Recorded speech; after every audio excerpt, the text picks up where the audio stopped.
Hello friends, मैं आपका अपना लाकुश भाई। तो आज हम पढ़ने जा रहे हैं क्लास 7th का साइंस का चैप्टर नंबर जो है 4, जो हमारा उष्मा। उष्मा है क्या चीज, इसके बारे में एक एक आज हम पूरे डिटेल से पढ़ने वाले हैं इस चैप्टर में। तो उष्मा क्या है? तो उष्मा क्या है? एक तरीके का गर्म है। उष्मा क्या है? एक तरीके से गर्म है। जितनी भी चीजें गर्म है उसमें क्या है? उष्मा है। क्या है? उष्मा है। उष्मा क्या है? एक ताप है। क्या है? ताप है या गर्म है। ठीक, उष्मा हमारा क्या है? गर्म है। और गर्म है तो क्या है? ताप है। क्या है? ताप है। तो उसमें है गर्म तथा ठंड। अब गर्म, हम बेसिकली क्या होता है, सर्दियों के दिन में क्या पहनते हैं? सर्दियों के दिन में गर्म कपड़े पहनते हैं तो हमें क्या गर्म महसूस होती है। गर्म महसूस होती है। और जब हमें सर्दियों के दिन में हम क्या गर्म पहनते हैं।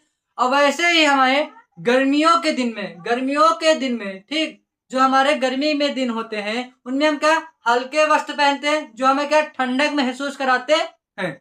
ठंडक महसूस कराते हैं, महसूस होता है। तो जैसे ग्रीष्म काल में हमें घर के अंदर भी गर्मी लगती है। जब हमें गर्मियों के दिन होते हैं, जब हमारे यहाँ गर्मियों के दिन होते हैं, हम घर घर के अंदर भी रहे तब भी हमें गर्मी लगती है और बाहर भी रहेंगे तब भी हमें गर्मी लगती है। वैसे ही हमें ठंडी के दिन में जब हमें ठंडी के दिन में हम घर के अंदर रहें या बाहर तो हमें भी ठंड लगती है। क्या ठंड लगती है? जब ये सब क्या है, उष्मा का डिफरेंस है, मतलब उष्मा का क्या एक प्रकार का अंतर है। ठीक है, जितनी भी वस्तुएं गर्म होती है उसमें क्या पाया जाता है? उष्मा। उष्मा क्या है? एक प्रकार का ताप है। क्या है? एक प्रकार का ताप है या गर्म है। ठीक, फिर हमारा ताप मापी या ताप, जो हमारा ताप मापी और ताप है, तो उसमें ताप क्या चीज है? ताप क्या चीज है? ताप क्या है? ठीक, तो इसके बारे में बात करें। ताप किसी वस्तु की उष्णता गर्मी की विश्वसनीय, जो हमारी किसी भी वस्तु की क्या है? उष्णता या उष्मा। ठीक, उष्णता या उष्मा, उसकी गर्मी। देखो क्या है? गर्मी है। क्या है? गर्मी है। ठीक, ताप एक क्या गर्मी ही है। ठीक, और वो क्या है? उष्मा। वो क्या है? गर्मी। क्या है? एक उष्मा है। ठीक, विश्वसनीय माप के, उसके माप के जो विश्वसनीय उसके माप होते हैं उसी को हम क्या कहते हैं? ताप कहते हैं। क्या कहते हैं? ताप कहते हैं। ठीक, क्या कहते हैं? ताप कहते हैं। यह ताप से की जाती है। ठीक, जो हमारी क्या होता है? उष्णता, किसी वस्तु की उष्णता या गर्मी को हम क्या कहते हैं? ताप कहते हैं। ठीक, विश्वसनीय माप जो होता है, विश्वसनीय माप होता है। फिर है हमारा क्या? फिर है हमारा ताप मापी। क्या है? ताप मापी। ताप मापने में जो इकाई उपयोग करते हैं, ताप मापने में जो हम इकाई उपयोग करते हैं, और यह उपयोग किए जाने वाली युक्त या वस्तु जो उपयोग करते हैं ताप मापने के लिए, हम बेसिकली जो वस्तु उपयोग करते हैं उसी को हम क्या कहते हैं? ताप मापी कहते हैं। क्या कहते हैं? ताप मापी कहते हैं। ठीक, जो हम ताप मापने के लिए जो भी यंत्र यूज करते हैं, युक्त जिसे बोलते हो, जो भी यंत्र यूज करते हैं हम उसे क्या कहते हैं? ताप मापी कहते हैं। तो ये डिफिनेशन देते हैं। ताप मापने के लिए उपयोग की जाने वाली युक्त को तापमापी या थर्मामीटर कहते हैं। थर्मामीटर या तापमापी कहते हैं। थर्मामीटर या तापमापी कहते हैं। ठीक, बेसिकली जो भी हमारा यंत्र है, ठीक, ताप मापने के लिए उपयोग किए जाने वाले युक्त को हम क्या कहते हैं? तापमापी या थर्मामीटर कहते हैं। तापमापी या थर्मामीटर कहते हैं। आई होप आप लोगों को समझ में आ रहा होगा। ठीक, फिर उसके बाद है डॉक्टरी थर्मामीटर। अब डॉक्टरी थर्मामीटर क्या है? और देखो हमारे जो थर्मामीटर दो टाइप्स के होते हैं, मतलब दो प्रकार के होते हैं।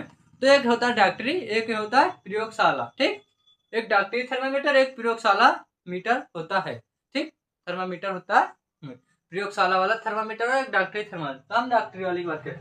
अब डॉक्टरी थर्मामीटर का उपयोग शरीर के मापने के लिए किया जाता है। जो हमारा डॉक्टरी थर्मामीटर शरीर के ताप को मापने के लिए प्रयोग किया जाता है। किसके? तो शरीर को जो हमारा टेम्परेचर रहता है, हमारा ताप रहता है, उसको मापने के लिए हम डॉक्टरी थर्मामीटर का प्रयोग करते हैं।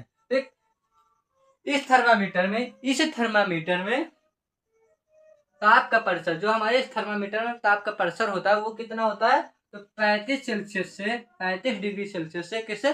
35 डिग्री सेल्सियस से लेकर 42 डिग्री सेल्सियस। 42 degree Celsius. ताप को हम सेल्सियस में प्रेजेंट करते हैं। ताप को हम किसमें? तो सेल्सियस में प्रेजेंट करते हैं। ठीक, ताप को हम किस में प्रेजेंट करते हैं? सेल्सियस में प्रेजेंट करते हैं। और भी हमारा जो थर्मामीटर होता है कहाँ से 35 से 42 सेल्सियस तक होता है। तो हमारा जो डॉक्टरी थर्मामीटर है कुछ इस प्रकार है। ठीक,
कुछ इस तरीके का डॉक्टरी थर्मामीटर होता है, कुछ इस तरीके का थर्मामीटर। देखो ड्राइंग तो ज़्यादा मेरी अच्छी नहीं है, ठीक, ड्राइंग मेरी ज़्यादा अच्छी नहीं है, तो आप लोग इसमें थोड़ा हंसने वाले नहीं, मैं आपके एनसीईआरटी की बुक में बना होगा डायग्राम, ठीक, आप उसको भी देख सकते हो, या कोई भी मेडिकल स्टोर में देखे होगे आप लोग कभी भी हम बुखार उखार चेक करने के लिए जो उपयोग करते हैं वो सेम वैसे ही होता है, ठीक।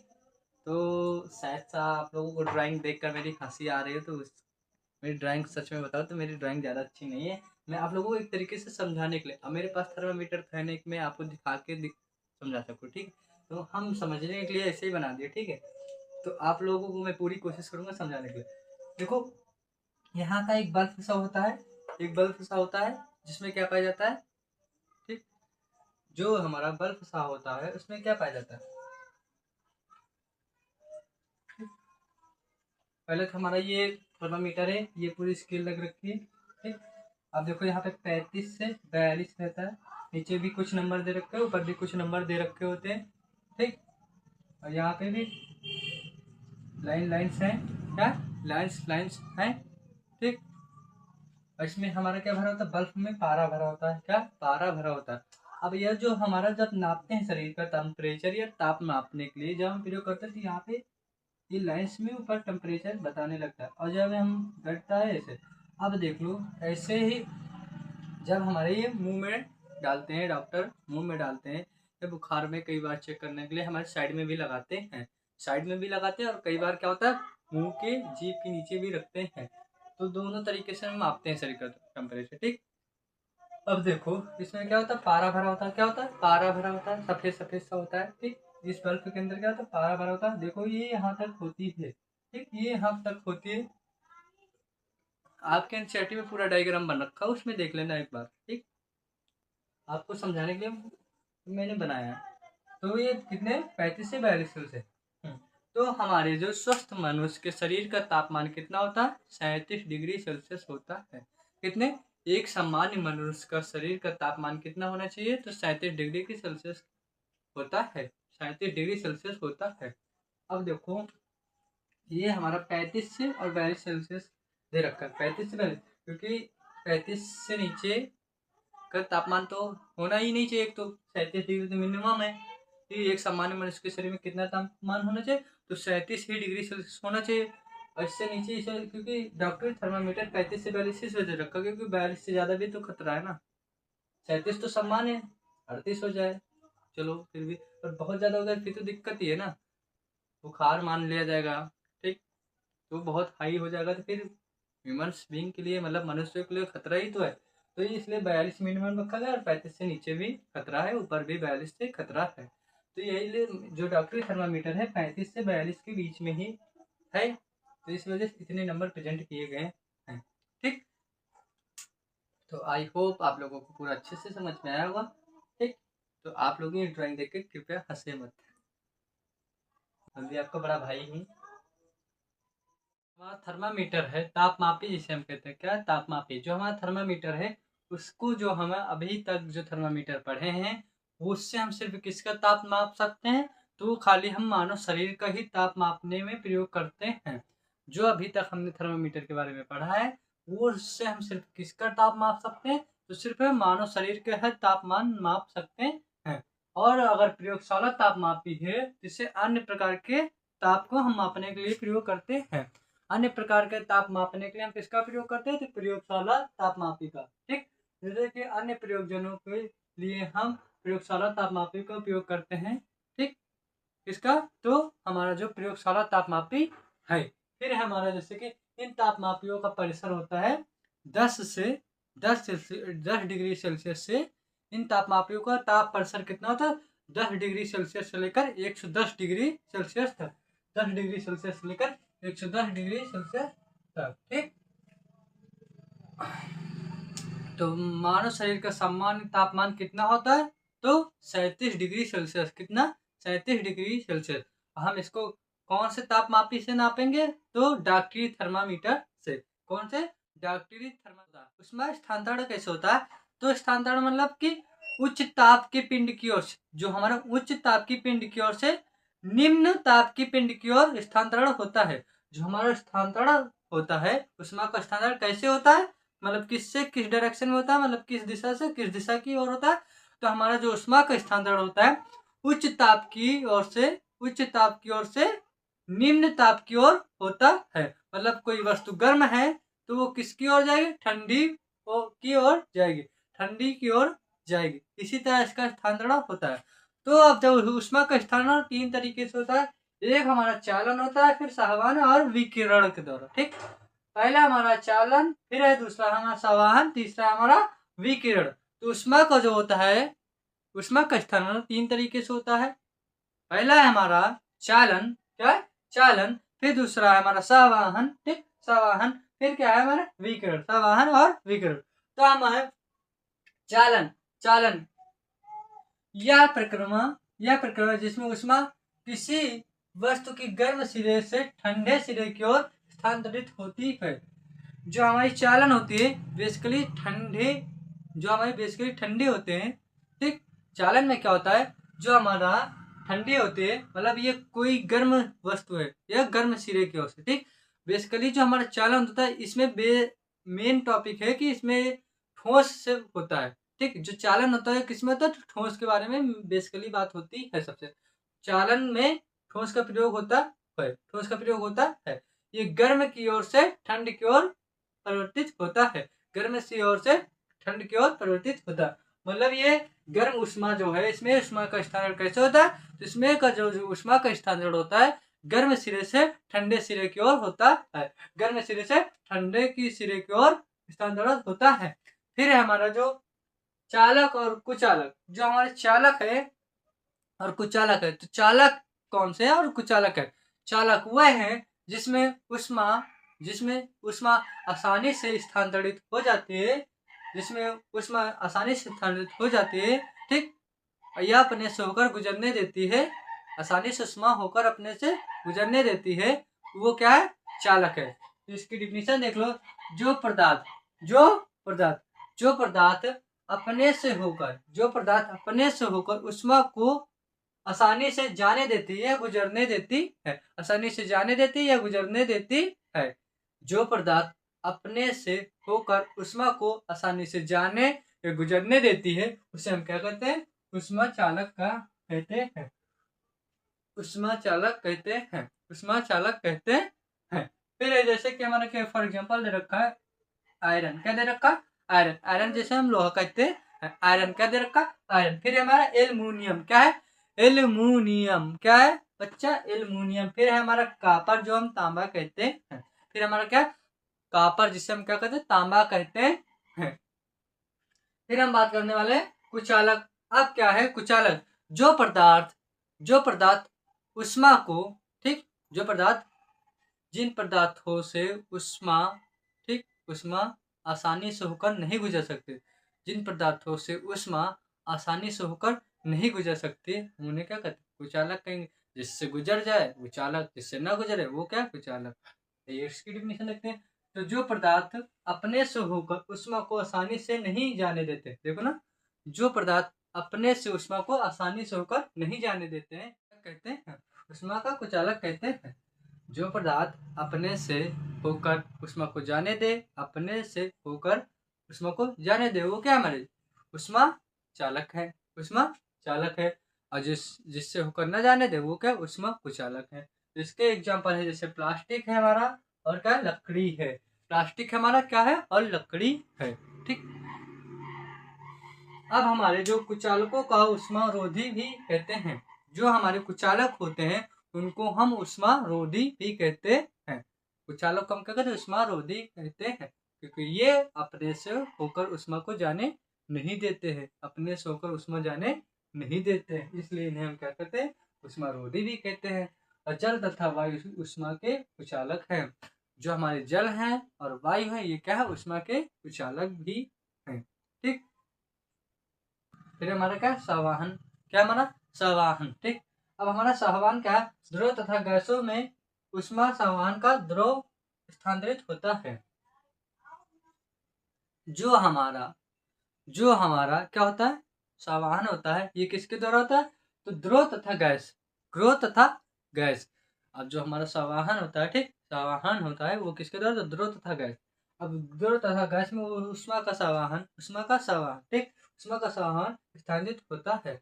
अब जो हमारा द्रव होता है और गैस होता है उसमें ऊष्मा का संवहन होता है, फिर हमारा क्या है विकिरण। विकिरण में क्या होता है, उस विकिरण में क्या होता है किसी भी माध्यम की जरूरत नहीं होती। किसी भी माध्यम देखो, अगर हमारा चालक ले लो, ये चालन ले लो, ठीक, जो हमारा चालक है, चालक तो हमारा एक क्या है ऊष्मा को होने अपने से होकर गुजरने देते हैं। और जो हमारा चालन है एक प्रकार का क्या स्थानांतरण है। जो हमारा चालन होता है स्थानांतरण होता है। इसमें क्या होता है ठोस के बारे में बात की और संवहन में होता है द्रव और गैस के बारे में। संवहन में क्या होता है द्रव और गैस के बारे में।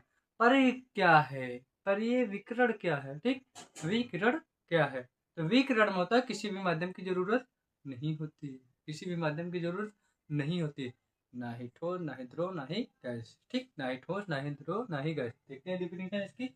विकिरण द्वारा ऊष्मा के स्थानांतरण के किसी भी माध्यम की आवश्यकता नहीं होती है, किसी भी माध्यम की आवश्यकता नहीं होती है। आई होप आप लोगों को समझ में आ रहा होगा, ठीक है मेरे भाई और बहनों। अगर जहाँ भी किसी भी टॉपिक से कोई डाउट हो तो आप लोग कमेंट में जरूर से जरूर बताइएगा, ठीक है। तो इस मजे मजे में पूरा चैप्टर हम पढ़ने वाले हैं, कंप्लीट कर रहे हैं, ठीक। कोई डाउट किसी भी टॉपिक से? हाँ देखो चालन, फिर क्या संवहन, फिर क्या विकिरण, ठीक। ये तो चालक और कुचालक ये मतलब अपने से होकर ऊष्मा को जाने देते हैं या नहीं, इन दोनों के बारे में बात की गई। होते तो मेरे स्थानांतरण के तीन ही पार्ट, एक होता है हमारा क्या चालन, दूसरा है संवहन, फिर तीसरा विकिरण, ठीक। कोई डाउट किसी भी टॉपिक? देखो क्या होता है ये ठोस के लिए होता है चालन, जो हमारा ठोस के लिए होता है। और जो हमारा क्या होता है द्रव और गैस के लिए होता है संवहन, ठीक, श्रवाहन, ठीक। जो हमारा श्रवाहन है, ठीक, वो हमारा होता है ठोस, और के लिए क्या होता है ठोस के लिए होता है हमारा चालन, और संवहन होता है हमारा द्रव और गैस के लिए। और जो बाकी का किसी के लिए जरूर ना वो आ जाए विकिरण के लिए, इसके लिए प्रकार की समीर चलती है। संवहन में क्या होता है दो प्रकार की समीर चलती है। तो हमारा एक है समुद्री समीर, फिर है दूसरा स्थलीय समीर, ठीक। जो स्थल समीर होती है और समुद्री से, तो समुद्र से चलने वाली हवा, समुद्र की ओर से चलने वाली हवाओं को हम समुद्री समीर कहते हैं, ठीक। जो हमारी समुद्र की ओर से चलने वाली हवाओं को, समुद्र की ओर से चलने वाली हवाओं को हम क्या कहते हैं समुद्री या समुद्री समीर कहते हैं, समुद्री समीर कहते हैं। स्थल की ओर से ठंड हवा, जो स्थल की ओर से ठंड वायु किसकी ओर चलती है समुद्र की ओर से चलती, ठीक। जो हमारी स्थल की ओर से ठंड वायु समुद्र की ओर चलती है मतलब बहती है, उसे हम कहते हैं स्थलीय समीर। क्या कहते हैं स्थलीय समीर। तो हमारा समुद्री समीर में क्या होता है जो हमारा समुद्र की ओर से चलने वाली वायु को हम समुद्री समीर कहते हैं, समुद्री समीर कहते हैं। फिर क्या हमारा स्थल की ओर से ठंडी वायु समुद्र की ओर बहती है मतलब समुद्र की ओर चलती है, उसे हम कहते हैं स्थलीय समीर कहते हैं, स्थलीय समीर कहते हैं। फिर हमारा सर्दियों तथा गर्मियों में हमारे पहनने वाले वस्त्रों के प्रकार, जो हम सर्दी तथा गर्मी में वस्त्र पहनते हैं उनके प्रकार के बारे में बात करने वाले हैं। तो हमारा क्या गहरे रंग के पृथक अपेक्षाकृत जो हमारे गहरे रंग के वस्त्र होते हैं उनकी अपेक्षाकृत ऊष्मा अवशोषित करते हैं। ठीक, वो अधिक ऊष्मा अवशोषित करते हैं। जो गहरे रंग के कपड़े होते हैं वो अधिक ऊष्मा अवशोषित करते हैं, इसलिए इन्हें सर्दियों में गहरे रंग के वस्त्र पहनना हमें सुखद लगते हैं। इसलिए हमें सर्दियों में मतलब ठंडियों में हमें गहरे रंग के कपड़े पहनने अच्छे लगते हैं, सुखद लगते हैं, क्योंकि आरामदायक होते हैं, ये ऊष्मा अवशोषित करते हैं। ठीक, फिर है हमारा हल्के रंग के कपड़े। ठीक, हल्के रंग के कपड़े जो होते हैं ऊष्मीय विकिरणों के अधिकांश भाग को परावर्तित कर देते हैं। जो उसके ऊष्मीय विकिरण होते हैं, ठीक, हल्के रंग के वस्त्र जो होते हैं ऊष्मीय विकिरणों को, जो हमारे ऊष्मीय विकिरणों को अधिकांश भाग में परिवर्तित कर देते हैं, अधिकांश भाग में परावर्तित कर देते हैं। ठीक, परावर्तित कर देते हैं। इसलिए गर्मियों में हमें हल्के रंग के वस्त्र अधिकांश आरामदायक लगते हैं या आरामदायक लगते हैं। तो हम क्या होता है कि जो हम गहरे रंग के कपड़े होते हैं उन्हें हम सर्दियों में ज़्यादा पहनते हैं, और जो हल्के रंग के कपड़े होते हैं हम उन्हें गर्मियों में ज़्यादा पहनते हैं, क्योंकि जो गहरे रंग के कपड़े होते हैं वो ऊष्मा को अवशोषित कर लेते हैं, और जो हल्के रंग के कपड़े होते हैं वो ऊष्मा को परावर्तित कर देते हैं, इसलिए हम उनको गर्मियों में पहनते हैं। ठीक, तो समाप्त। ठीक, मैंने जो भी टॉपिक पढ़ाया है सभी भाई बहन अपनी कॉपी पे एक एक टॉपिक को नोट कर लेंगे, एक एक टॉपिक को नोट कर लेंगे। अगर किसी भी टॉपिक से रिलेटेड आपका कोई भी क्वेश्चन हो तो कमेंट सेक्शन में ज़रूर से ज़रूर बता देना। ठीक, अगर किसी को कोई डाउट हो तो भी बता देना। और वीडियो कैसी लगी आप लोग कमेंट में ज़रूर से ज़रूर लाइक करके सब्सक्राइब करके बता देना। ठीक, अगर आपको मेरी वीडियो से कुछ भी हेल्प मिलती है तो कोई भी किसी भी टॉपिक से डाउट होता है तो कमेंट में बताया करो। ठीक, कमेंट में बताया करो। और जो हो अपने भाई और बड़े भाई या कोई भी स्कूल पार्टनर हो मतलब दोस्त हो, ठीक, कोई भी हो उसको अपनी ये जितनी भी मेरी वीडियो आप लोग भी शेयर किया करो कि मेरे से ये वीडियो समझ में आती है। आप भी देखो, आपको भी ये दद्दा समझा देंगे अच्छे से। मेरी ये वीडियो से काफ़ी हेल्प मिली है, आप लोगों को समझ में आ ही जाए तो आप अपने दोस्तों को तक शेयर करो क्योंकि उनको भी समझ में आना चाहिए। ठीक, उनको भी समझ में आना चाहिए। यहाँ पे पूरा चैप्टर होता है समाप्त। फिर मिलेंगे अगले वीडियो में। मैं आपका अपना लाकुश भैया। धन्यवाद।